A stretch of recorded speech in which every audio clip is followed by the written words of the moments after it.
சூரிய என்ன சார் பெரிய அழகனா? காமெடி நடிகன் சூரிய பரோட்டா துண்ணு பரோட்டாவா தின்னானே, அவன் காமெடி பண்ணிட்டு இருந்தான். தம்பி, அன்பான தம்பி, அதனால் அவன் என்ன பண்ணுறேன் சார். ஒரு 4-5 படம் சக்ஸஸ் சார். என்ன கதை இருந்தது அதில். இன்னைக்கு பல டைரக்டர்ஸ் பெண்கள் ஹீரோயினை குடிக்கிறத காட்டுறான் சார். நிறைய படத்தில் சார் ஹீரோயினை குடிக்கிறா சார். அது தயவுசெய்து வேண்டி கேட்டுக்கிறேன். பெண்கள் தான் இந்த குடும்பத்தை காப்பாற்றுற தெய்வங்கள். புருஷன் எப்படி அப்படி கெட்டு போனால் கூட தாய்மார்கள் தான் நம்ம குடும்பத்தை காப்பாற்றிட்டு இருக்காங்க, குழந்தைகளை காப்பாற்றுறாங்க, படிக்க வைக்கிறாங்க. திரைப்பட இயக்குனர், தயாரிப்பாளர், கைலன் திரைப்படம் முன்னோட்டத்தின் எங்கள் சிறப்பு விருந்தினர் திரு கே ராஜன் அவர்களை பேச அன்புடன் அழைக்கிறோம்.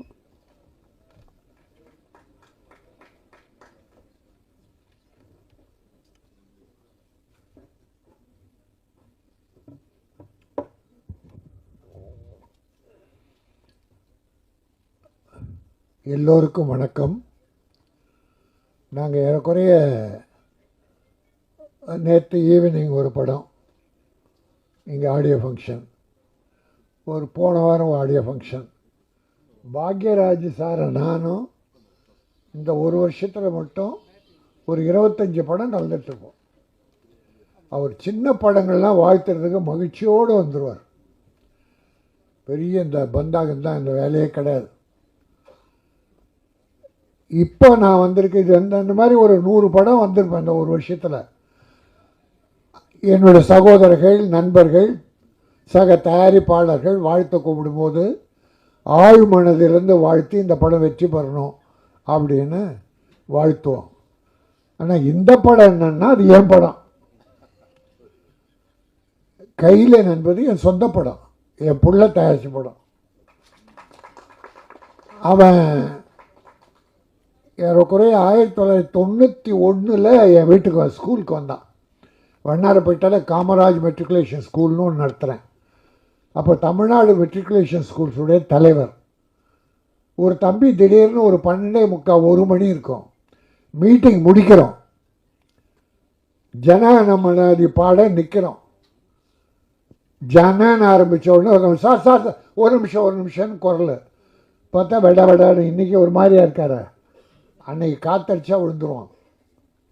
ஒரு 22-23 வயசு இருக்கும். அப்போது என்னப்பா, நான் புதுக்கோட்டையிலேருந்து வர்றேன், அங்கே நர்சரி ஸ்கூல் நடத்துகிறேன், நான் சங்கத்தில் சேர்ந்து பண்ணோம்னா அந்த செக்ரட்டரி என்ன பண்ணார், தேசிய இடம் பாட போகிறோம், நிறுத்தி உட்காருங்க அப்படின்னார்.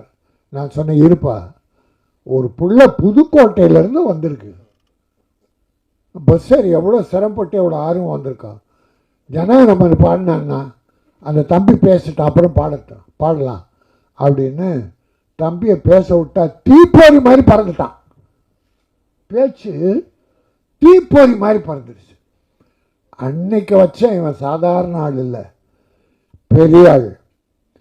அதிலிருந்து முயற்சி உழைப்பின் சிகரம் அவன். இன்றைக்கி படம் எடுத்துகிட்டு நம்பிக்கையோட டைரக்டர் கையில் கொடுத்துட்டான்னா, என் சகோதரர் தனஞ்சயன் கூட சொன்னார், அவனுக்கு ஈக்குவலாக ஒரு மனுஷன் வர முடியாது சார். தைரியத்தில் திராவிட வறுமையில் வாடி வளர்ந்து கொஞ்சம் பணம் சேர்த்த உடனே கொஞ்சம் தான் திராவிட விழிப்புணர்ச்சி கழகம் ஒரு கட்சி ஆரம்பிச்சிட்டான். நர்சரி ஸ்கூல் ஒரு பக்கம், ஒரு கட்சி ஒரு பக்கம், செலவு அப்படி ஒரு செலவு முடிச்சுட்டு அதுக்கப்புறம் நான் தான் சொன்னேன், தம்பி வேணாம், கட்சி தனியாக நடத்தாத, ஒரு கட்சியில் போய் சேர்ந்துரு, இருக்கிற கட்சியில்னு சொல்லி பாரதிய ஜனதாவில் சேர்த்து விட்டேன். மயிலாப்பூரில் ஒரு விழா நடத்தி அதில் ஜாயின் பண்ணான், இணைப்பு, கட்சி இணைப்பு.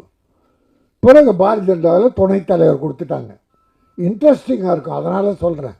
அவன் ஒரு பெரிய கேரக்டர், தஞ்சையன் ஒரு பியூட்டிஃபுல் கேரக்டர். அவன் சாதாரண ஆள் இல்லை. பாரதிய ஜனதாவில் வேகமாக இருந்து எல்லாரோட நல்லா பேர் எடுத்துகிட்டே வந்தான். புதுக்கோட்டையில் ஒரு கல்யாணம், பாரதிய ஜனதாவின் துணைத் தலைவராக இவரை கூப்பிடுறாங்க. இன்னைய முதலமைச்சர் அன்னைக்கு எதிர்கட்சி தலைவர் தளபதி மு.க. ஸ்டாலினும் போறார் இந்த கல்யாணத்துக்கு. அவர் பேசுறதுக்கு முன்னால இவன் பேசுறான், தம்பி பேசுறான். பேசும்போது என்ன பண்ணிட்டான், நாளைக்கு இந்த தமிழகத்தை ஆளக்கூடிய முதல்வராக வரக்கூடிய தகுதி படைத்த மு.க. ஸ்டாலின் அவர்கள்ட்டான். இவன் இருக்கிறது பாரதிய ஜனதா கட்சியுடைய துணைத் தலைவர். அவரு திமுக எதிர்கட்சி தலைவர் சட்டமன்றத்தில். இல்லை, அந்த துணிச்சல் பாருங்க, யாருக்காவது வருமா? அன்றைக்கு செஞ்சாச்சு சார் அவன் லைஃப். உடனே பாரதிய ஜனதா என்ன பண்ணுவாங்க, நீக்கிட்டாங்க. 2வது நாள் ஃபோன் வருது, நீ வந்து என்ன பாருன்னு மு.க. ஸ்டாலின் கூப்பிடுறார். இது நீக்கினார்னு ஒன்று அவர் கூப்பிடுறார். அந்த அன்பு உள்ளத்தை பாருங்க. நீ என் கட்சியில் வர்றேன்னு செய்தி தொடரில் போட்டு இன்னைக்கு புரட்சி அவருக்கு வலதுகரமாக இருந்து பல நல்ல காரியம் பண்ணிட்டு இருக்கான். நீங்கள் டிவி பேட்டியில் பார்த்தீங்கன்னா மேக்சிமம் முதலமைச்சருக்கும் தமிழக அரசு சாதனைகளை எடுத்து சொல்கிறதுல அவ்வளோ போல்டாக சொல்லிகிட்டு இருப்பான். இவன் அந்த 2001 என் கூட இருந்தப்போ நான் படம் எடுத்துக்கிட்டு இருந்தேன். நம்ம ஒரு மாதிரிமா சின்ன போய்க்கல்லாது தங்கமான தனிச்சு. அப்போ கூட ஷூட்டிங்கெலாம் வருவான். அன்னைக்கு என்னையும் ஒரு மெம்பர் ஆக்குங்க, படம் எடுக்கணும்னா. அப்போ கொஞ்சம் இரு, இப்போ வேணாண்ணா. இல்லைன்னா அப்போ நான் ப்ரொடியூசர் கவுன்சிலில் மெம்பர் ஆக்கி விட்டேன். பிறகு நான் விநியோக சங்க தலைவராக 2000 போட்டி போடுறேன்.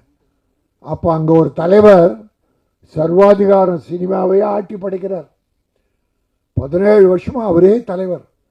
ஒருத்தம் கூட இப்போ ஒரு நாமினேஷன் வாங்க முடியாது, க்ளோஸ். அப்போ நான் போய் முதல் முறையாக போட்டி போட்டப்போ என் கூட இருந்து ஒரு 20 பேரை கூப்பிட்டு வந்து என் பக்கத்திலே இருப்பான். எனக்கு பெரிய பாதுகாப்பு. பிள்ளையா மட்டும் இல்லை, ஒரு பாதுகாவலாம் ஜெயித்தேன். அப்போ தான் விநியோக சங்கத்துடைய மாற்றம் வந்தது. இப்போ அங்கே மறுபடியும் தலைவராக இருக்கேன். ஆக அந்த அளவுக்கு என்னோடு என் பிள்ளையாக ஐக்கியமாகி என்னுடைய நலனில் பெரிய அக்கறை கொண்ட என் தம்பி இன்னைக்கு அவன் நினைச்சதை சாதிச்சிருக்கான். என்னைக்கு 25 வருஷத்துக்கு முன்னால் அண்ணே நான் ஒரு படம் எடுக்கணும் அப்படின்னு சொன்னவன் இன்னைக்கு ஒரு படத்தை டைரக்டர் நம்பி யாருமே கொடுக்க மாட்டாங்க, தனஞ்சய் சொன்ன போல. ஆனால் இப்படிப்பட்ட டைரக்டர் அடைய மாட்டாங்க. கௌரம் நாராயணன் இப்படி ஒரு டைரக்டர் கிடைக்க மாட்டாங்க. எங்கள் ப்ரொடியூசர்ஸில் 75% நடுத்தரில் நிற்கிறதுக்கு பல டைரக்டர்கள் காரணம். அது தெரியுமா உங்களுக்கு? இல்லை உங்களுக்கு தெரியுமான்னு கேட்டேன். நீங்கள் இல்லை. ஏன்னா நம்பி விடணும்னா யார்கிட்ட விடணும்? எங்கள் தனஞ்சயன் ஏன் போய் உட்கார்றாரு? நிறைய நல்ல டைரக்டர், அதுவும் இப்போ வர்ற தம்பிங்க ரொம்ப அற்புதமாக பண்ணுறாங்க. அவங்க சிந்தனையெல்லாம் சிறப்பாக இருக்குது. ஆனால் செலவுகள் தான் ஓவராக இருக்குது. 5 கோடியில் படம் முடிக்கலன்னா 9 கோடிக்குள்ளே முடிச்சிடுறாங்க. ப்ரொடியூசரை ரிலீஸ் பண்ண முடியாமல் அவஸ்தைப்படுறார். இந்த படம் பாருங்கள், தமிழ் பெயர். இன்றைக்கி எல்லா படமும் ஆங்கில பெயர். எந்த படம் எடுத்தாலும் ஆங்கிலம் 75% வருது. அன்றைக்கி முத்தமிழறிஞர் டாக்டர் கலைஞர் என்ன பண்ணார், அப்போ டைட்டில் தமிழில் வந்துக்கிட்டே இருந்தது, இங்கிலீஷில். அவர் பார்த்தார் எப்படி ஒன்றில் திருத்துறதுன்னு. தமிழில் பெயர் வைத்தால் 3 லட்சம் மானியம்னார். சார் எல்லாரும் தமிழுக்கு வந்துட்டாங்க சார், இங்கிலீஷ் காணும் சார். இப்போ இன்றைக்கி பார்த்தா 75% 75% ஆங்கிலத்தில் பெயர் வைக்கிறாங்க. ஆனால் அருமை சகோதரர் அஜித் ஒரு அற்புதமான தமிழ் பெயரை, அதாவது திறமையானவன், நேர்மையானவன், இந்த கையிலே நண்பருக்கு பொருள், நிறைய நல்ல பாசிட்டிவான அர்த்தங்கள் அப்படி வைக்கணும். கம்பராமாயணத்தில் திருக்குறளில் இருக்குது, நிறைய தமிழ் பேர் இருக்குது. அதை விட்டுட்டு ஆங்கிலத்தில் பேர் வைக்கிறாங்க. ஆனால் அந்த இயக்குனரை பாராட்டுகிறேன், நீங்கள் வெற்றி பெறுவீர்கள். இந்த சிறு முன்னோட்டம் காட்டிவிட்டது. ஒரு ஆங்கில படத்தை எப்படி எடிட் பண்ணி காட்டினமோ அந்த மாதிரி காட்டியிருக்கீங்க. அது ஒரு க்ரைம் சப்ஜெக்டாக த்ரில்லராக ஏதோ ஒன்று, ஆனால் interesting. Music recording first class, editing first class, camera first class, எல்லா ஃபஸ்ட் கிளாஸும் இருக்கிறதால மக்களும் ஃபஸ்ட்டு சாய்ஸாக தேட்டருக்கு வருவாங்க. இன்றைக்கி எவ்வளோ நல்ல சின்ன படங்கள் வெற்றி பெறுது, பெரிய படங்கள்லாம் தோல்வி அடையுது. இந்த 5 வருஷம் நான் கணக்கு சொல்லிகிட்டு இருக்கேன். பெரிய படங்கள்லாம் சின்ன படமாகுது, சின்ன படங்கள்லாம் பெரிய படமாகுது. சூரிய என்ன சார் பெரிய அழகனா? காமெடி நடிகன் சூரிய பரோட்டா துண்ணு பரோட்டாவா தின்னானே, அவன் காமெடி பண்ணிட்டு இருந்தான். தம்பி, அன்பான தம்பி, அதனால் அவன் என்ன பண்ணுறேன் சார். ஒரு 4-5 படம் சக்ஸஸ் சார். என்ன கதை இருந்தது, அதில் குடும்பம் இருந்தது, கிளாமர் கிடையாது, வல்கர் கிடையாது, குரூப் டான்ஸ் கிடையாது, ஒரு பெரிய ஃபைட்டு கிடையாது, கதை இருந்தது, நல்ல குடும்ப கதை இருந்தது. அதனால் கதைகள் கிராமத்தில் கொட்டி கிடக்கு சார், ஒவ்வொரு வீட்டில் இருக்குது சார், வீதியில் இருக்குது சார். என் அருமை தம்பிகள் வர்ற டைரக்டர்ஸ் தமிழ் பண்பாடு குறையாத தமிழ் கலாச்சாரமிக்க படங்களை எடுங்க. இப்போ நிறைய குடி பெருகிடுச்சு, அராஜகம் அதிகமாகிடுச்சு, கொலை கொள்ள அதிகமாகுதுன்னு எல்லாரும் கத்துறாங்க. நடக்குது, 1-2 நடக்குது. அதுக்காக சட்டம் ஒழுங்கு ஒன்றும் கெட்டு போகல, வழக்கமாக நடக்கிற மாதிரி நடக்குது. அது குடி போதையும் ஒரு காரணம். இன்றைக்கி பல டைரக்டர்ஸ் பெண்கள் ஹீரோயினை குடிக்கிறத காட்டுறான் சார். நிறைய படத்தில் சார் ஹீரோயினை குடிக்கிறா சார். அது தயவுசெய்து வேண்டி கேட்டுக்கிறேன், பெண்கள் தான் இந்த குடும்பத்தை காப்பாற்றுற தெய்வங்கள். புருஷன் அப்படி கெட்டு போனால் கூட தாய்மார்கள் தான் நம்ம குடும்பத்தை காப்பாற்றிட்டு இருக்காங்க, குழந்தைகளை காப்பாற்றுறாங்க, படிக்க வைக்கிறாங்க. அதனால் வர்ற டைரக்டர்ஸ் சமுதாயம் இன்னைக்கு கெட்டு போகுது. இப்போ பாரு, 5-6 நாளாக ஒரு போதை, ஒரு சினிமா போதை ஓடிக்கிட்டு, அது போட்டோம். ஆனால் நல்ல கொள்கை உள்ள படங்களை அற்புதமாக எடுங்க. இந்த படம் அற்புதமாக தூய்மையாக தமிழ் பண்பாட்டை சொல்லக்கூடிய ஒரு த்ரில்லர் என்பதை சொல்லி, ஒரு சின்ன விஷயம், தனஞ்சயன் ஏன்னா சிஎம்மோட இருக்கிற என் தம்பி பிடி அரசகுமார், பாக்யராஜ், எல்லாருக்கும் ஒன்றே ஒரு வேண்டுகோளை வைக்கிறேன்.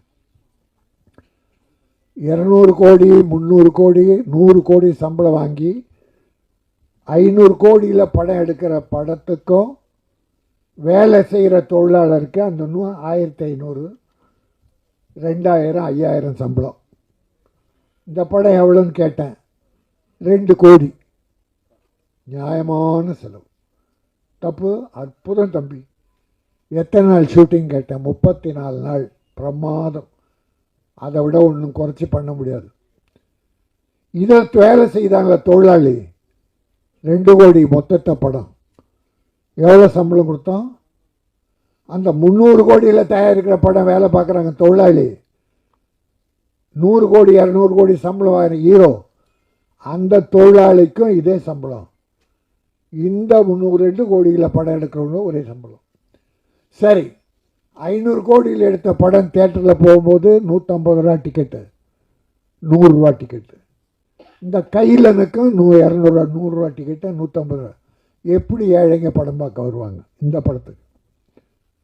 அதனால் மாண்புமிகு தமிழக முதல்வரை இதை நான் ஒரு ஒரு ஒரு ஏதோ தவறாக சொல்லலை, ஒரு வேண்டுகோளாக, தொழிலாளிக்கு இப்போ இருக்கிற சம்பளம் இருக்கட்டும், இந்த 300 கோடி 400 கோடி படத்தை கொஞ்சம் ஏற்றி கொடுங்க. சினிமாவில் சின்ன படங்களுக்கு 60 ரூபா டிக்கெட்டு, 80 ரூபா டிக்கெட்டு, அப்படி ஆக்கினா ஏழைங்க உள்ளே வருவாங்க, படம் பார்ப்பாங்க. அப்போ சின்ன ப்ரொடியூசர் வாழ்வாங்க. இப்போ என் தம்பி இந்த படம் ஜெயிக்கும், போட்ட பணம் வரும், அவன் திரும்பி இன்னொரு படம் எடுப்பான். அவன் தொடர் இனிமே படத்தை விட மாட்டான், படம் எடுப்பான், சாதிப்பான், மிகப்பெரிய ப்ரொடியூசர்ன்ற பேர் எடுப்பான்.